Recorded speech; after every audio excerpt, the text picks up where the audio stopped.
இரண்டு கட்சி உடைச்சு நாம் தமிழ் கட்சி வெல்ல போது உறுதி என்று இந்த கல்லூர் மக்கள் தெரிவித்து விட்டார்கள். அக்கா ரா தேன்மொழி அவர்களுக்கு ஆரத்தை எடுத்து வரவருக்கு ரொம்ப மிக்க மகிழ்ச்சி.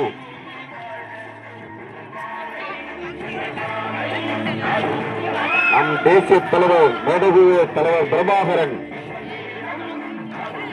நாங்கள் ஏன் சீமானையும் மேதகு பிரபாகரனையும் நாங்கள் ஆதரிக்கவில்லை, மாறாக பேரன்பு கொண்டு காதலிக்கின்றோம். ஏனென்றால் இந்த இனத்திற்கு பயங்கரவாத தீவிரவாதி என்று அடையாளப்படுத்தினார்கள். அவரே உன் இனத்திற்கு தமிழ்நாட்டில் தலைவர் என்று சொன்னவர் எங்கள் அண்ணன் சொந்தமிழன் சீமான். ஆடு மாடு வளர்ப்பது அரசாங்க பணி, ஏன் கொடுக்க முடியாது? டாஸ்மார்க் வைத்திருப்பவர்களுக்கு அரசாங்க பணி கொடுக்கிறாங்க, ஆடு மாடு வளர்க்க அரசாங்க பணி நம்மளால கொடுக்க முடியாதா? கொடுக்கலாம். ஒருவரை சிந்தித்து வாக்களிங்க. இந்த முறை நமக்கு பெரிய கனவோடு நாம் நிற்கின்றோம். நாம் தமிழ் கட்சி தமிழ் தேசியம் வெல்ல வேண்டும், இரண்டு திராவிட கட்சிகளை ஓடி வர வேண்டும். இதற்காக வாக்களியுங்கள்.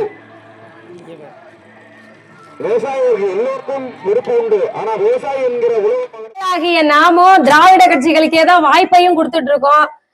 உங்க கூட கூட்டணி வைக்கிற எங்களுக்கு உங்களுடைய வாக்கா இல்ல 70 வருடங்களாக 1000 கட்சிகளோட கூட்டணி வச்சுக்கிட்டு தொடர்ந்து நம்மளை ஏமாத்திக்கிட்டு இருக்காங்களே அவங்களுக்கு நம்மளோட வாக்கான ஒரே ஒரு தடவை சிந்திச்சு மட்டும் பாருங்க.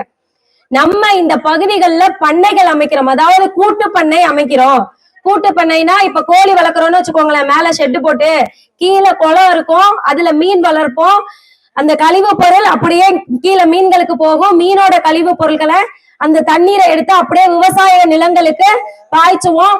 அது மூலியமா இயற்கை உரம் என்னவாகிடும்னா விவசாய நிலத்திற்கு ஆட்டோமேட்டிக்கா கிடைச்சிடும். இப்ப இங்க பண்ணை அமைக்கும் போது ஆடு மாடு பண்ணை, கோழி பண்ணை, இங்க மீன் வளர்க்கிறோம், பண்ணைகள் அமைக்கிறோம். இப்ப இங்க வேலை வாய்ப்பை யாருக்கு ஏற்படுத்தி கொடுப்போம்?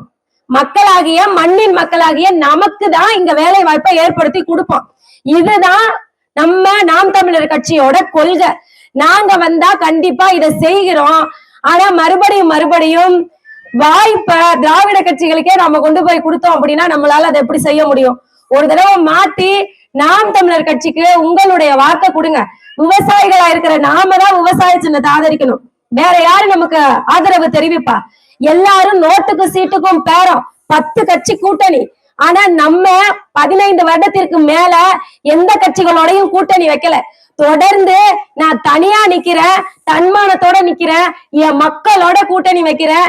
ஏன் அப்படின்னா திராவிட கொள்கையை எதிர்க்க வேண்டும் அப்படின்னா அவங்க கூட கூட்டணி வச்சுக்கிட்டு அவங்க ஊழலை பத்தி நம்மளால பேச முடியாது. தனியா நின்று பேசினா மட்டும்தான் அவங்க டாஸ்மாக் கடை வச்சிருக்காங்க அதை இழுத்து மூடுன்னு நம்மளால பேச முடியும். அவங்க செஞ்ச ஊழலை நம்மளால சுட்டி காட்ட முடியும். என்னுடைய மண்ணின் மக்களுக்கு வேலை வாய்ப்பை கொடுக்கலன்னு என்னால பேச முடியும். அதனால தனிச்சு நின்று உங்களை நம்பி களமாடுறோம். ஒரு தடவை வாய்ப்பை நாம் தமிழர் கட்சிக்கு விவசாய சின்னத்துல கொடுங்க. உங்கள் நலன் சார்ந்த அனைத்து திட்டங்களையும் செய்ய வேண்டியது எங்களுடைய வேலை. கண்டிப்பா செஞ்சு கொடுக்கிறோம். டாஸ்மாக் கடைய ஒரே வருடத்தில் படிப்படியா குறைச்சிடுறோம், அதாவது கடையே இருக்காது அப்படின்னு நாங்க உத்தரவாதம் கொடுத்திருக்கோம். எங்களுடைய அறிக்கையில கொள்கையாவே அது இருக்கு. ஒரு தடவை வாய்ப்பை நாம் தமிழர் கட்சிக்கு விவசாய சின்னத்துல மறந்துடாம கொடுங்க. எதிர்காலத்துக்கு இந்த மண்ணுல எதையாவது விட்டுட்டு போகணும்.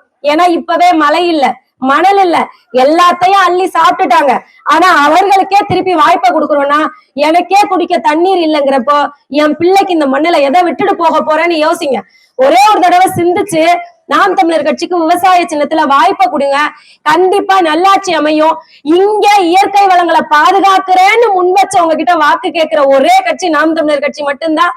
அதனாலதான் இலவசங்கள் அப்படிங்கிறது எங்கள்கிட்ட கிடையாது. இலவசங்கள் அப்படிங்கிறது உண்டு.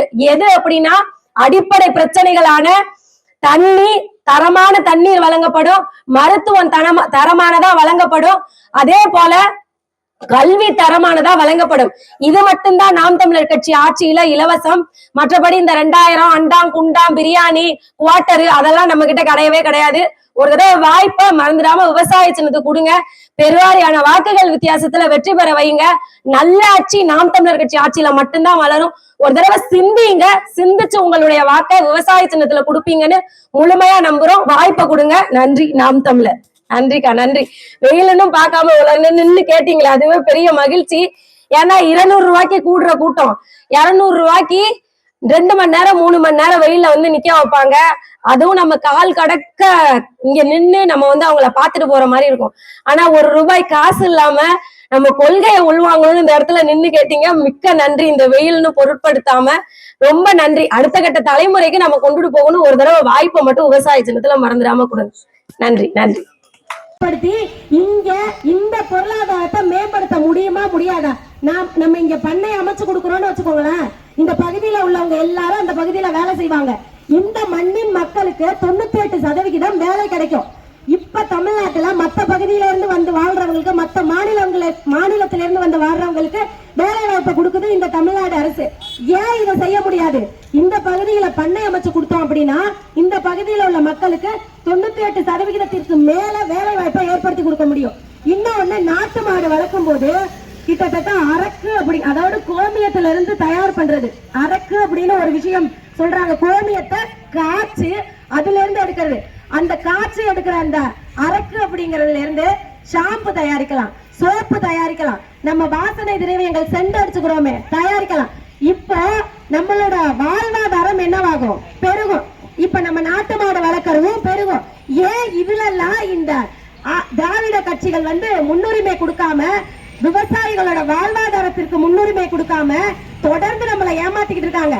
நம்மளுடைய இளைஞர்களையும் நம்மளுடைய பெற்றோர்களையும் குடிக்க வைக்கிறதுல வந்து முழுமையா இருக்காங்களே ஒழிய, ஆடு மாடு மேய்க்கிறது, சாணம் இருக்கு, ஆட்டாம் புழுக்க இருக்கு, கோமியம் இருக்கு, இயற்கை முறையில ஒரு விவசாயம் செய்து இந்த பகுதியில நம்ம வந்து ஒரு பண்ணைகள் அமைச்சு ஒரு சரியான தரமான விளைபொருட்களை வந்து இங்க கொடுக்க முடியும். இதெல்லாம் செய்யாம ரோட்டுல அரிசி கிடக்கு, நெல்லு கிடக்கு, அதுக்கான கொள்முதல் நிலையங்களை ஏற்படுத்தி கொடுக்கல, களங்களை ஏற்படுத்தி கொடுக்கல. இததான் இந்த திராவிட கட்சிகளோட மகிமைன்னு பேசிக்கிட்டு இருக்காங்க. கிட்டத்தட்ட 70 வருடங்கள் இவங்க கிட்ட நம்ம ஆட்சியை கொடுத்திருக்கோம். இன்னும் நம்ம அடிப்படை பிரச்சனைகளுக்காக போராடிக்கிட்டு இருக்கோம். இந்த காவிரி ஆறு எவ்வளவு தொலைவுல இருக்கு? நம்ம ஊர்ல இருந்து ஒரு 4 கிலோமீட்டர் தொலைவுல இருக்குமா, 3 கிலோமீட்டர் தொலைவுல இருக்குமா? ஆனா நம்ம பகுதியில தண்ணி பிரச்சனை, குடிக்கிறதுக்கு தண்ணி வர மாட்டேங்குது. கோடை காலம் ஆச்சுன்னா இங்க 400 அடி நம்ம போர் போட்டு தண்ணி எடுக்க வேண்டியதா இருக்கு. ஏன் இந்த அவல நிலை? கொஞ்சம் நஞ்சம் எப்படி சொல்றது? ஒரு 5 வருடம் 4 வருடம் 10 வருடம் இவங்க கிட்ட ஆட்சியை கொடுத்துட்டோம், அதனால இவங்களால செய்ய முடியலன்னு சொன்னா பரவாயில்ல. கிட்டத்தட்ட 70 வருடங்கள் ஆட்சி அவர்கள் கையில கொடுத்துருக்கோம் நம்ம. ஆனா இன்னும் அடிப்படை பிரச்சனைகளுக்காக போராடிக்கிட்டு இருக்கோம். ஒரு தடவை சிந்திச்சு பாருங்க. இவர்கள்ட்ட திருப்பி திருப்பி வாய்ப்பை கொடுத்தீங்க அப்படின்னா இங்க தமிழர் நலனுக்காக இவங்க போராடுவாங்களான்னு கேட்டா கண்டிப்பா போராட மாட்டாங்க. ஏன்னா ஏழ்மையிலும் வறுமையிலும் நாம இருக்கிறத இந்த திராவிட கட்சிகள் பயன்படுத்திக்குது. வீடு தேடி வந்து 2000 ரூபாய் காசை கொடுத்து ஓட்டுக்கு நம்மள அடிமைகளை வச்சுக்கணும்னு நினைக்குது. நமக்கு முன்னாடி வந்து இங்க நம்ம பிள்ளைங்களுக்கு முன்னாடி 500 ரூபாய் காசை கொடுக்குறாங்க, 2000 ரூபாய் காசை கொடுக்குறாங்க. இங்க வந்து குடிக்கிறதுக்கு கத்து கொடுக்குறாங்க. என் பிள்ளை எதை பார்த்து வளரும்? யோசிக்கணும்ல. நான் பிள்ளை வச்சிருக்கேன், 1000 ரூபாய் காசு கொடுத்தா தப்பு இல்லைன்னு என் பிள்ளை நினைக்கும். என் பிள்ளைக்கு எதை கத்து கொடுத்துட்டு நான் போக போறேன்? திரும்பி திரும்பி இந்த திராவிட கட்சிகளுக்கு வாய்ப்பு கொடுக்காதீங்க. ஒரு தடவை மாற்றத்தை ஏற்படுத்துங்க. கண்டிப்பா உங்ககிட்ட இருந்து மாற்றம் வரும்னு நான் நம்புறேன் முழுமையாக. ஒரு தடவை வாய்ப்பை கொடுங்க. இந்த பகுதி சார்ந்த தொழில முன்னேற்றத்திற்கு, உங்களுக்கு வேலை வாய்ப்பை கொடுக்கறதற்கு என்ன செய்யணுமோ அதை நாங்க செஞ்சு கொடுக்கிறோம். நான் செஞ்சு கொடுக்குறேன். இது வந்து எங்களுடைய வாக்குறுதிகளாவே கொடுக்கிறோம். உங்களுக்கு இந்த பகுதியில வேலை வாய்ப்பை ஏற்படுத்தி கொடுத்தா மாதத்திற்கு 40,000 சம்பளத்துக்கு நீங்க இங்க ஒரு அரசு வேலையா இருக்கும் 40,000 சம்பளம் வாங்குவீங்க. இவங்க கொடுக்குற 2000 உங்களுக்கு பெருசா தெரியாது. ஒரு தடவை மறந்துடாம விவசாயிகளா இருக்கிற நாம விவசாய சின்னத்தை ஆதரிச்சு வாக்குகளை அழிங்க. எல்லார்கிட்டையும் சொல்லுங்க, வெல்ல போறது விவசாயம் தான் இருப்பாங்க. கண்டிப்பா ஒரு தடவை வாய்ப்பை நாம் தமிழர் கட்சிக்கு விவசாய சின்னத்துல கொடுங்க. மாற்றம் அப்படிங்கிறது நாம் தமிழர் கட்சியில இருந்து மட்டும்தான் வரும். 70 வருஷமா மாறாதது திருப்பி திருப்பி இந்த திராவிட கட்சிகளுக்கு ஓட்டு போடுறதுனால மாற போறது இல்ல, மாற்றமும் மாட்டாங்க. நம்ம அடிமைகளா வச்சிருப்பாங்க, நம்ம ஏழ்மையை பயன்படுத்திப்பாங்க. நமக்கே குடிக்கிறதுக்கு தண்ணி இல்ல, நம்ம பிள்ளைகளை எந்த நிலையில விட்டுட்டு போக போறோம்னு யோசிங்க. ஒரு தடவை வாய்ப்பை விவசாய சின்னத்துக்கு கொடுங்க. கண்டிப்பா நல்ல ஆட்சி நாம் தமிழர் கட்சி ஆட்சியில உங்களுக்கு நாங்க தருவோம். ஒரு தடவை வாய்ப்பை மட்டும் விவசாய சின்னத்துக்கு கொடுங்க. நன்றி. நாம் தமிழர்.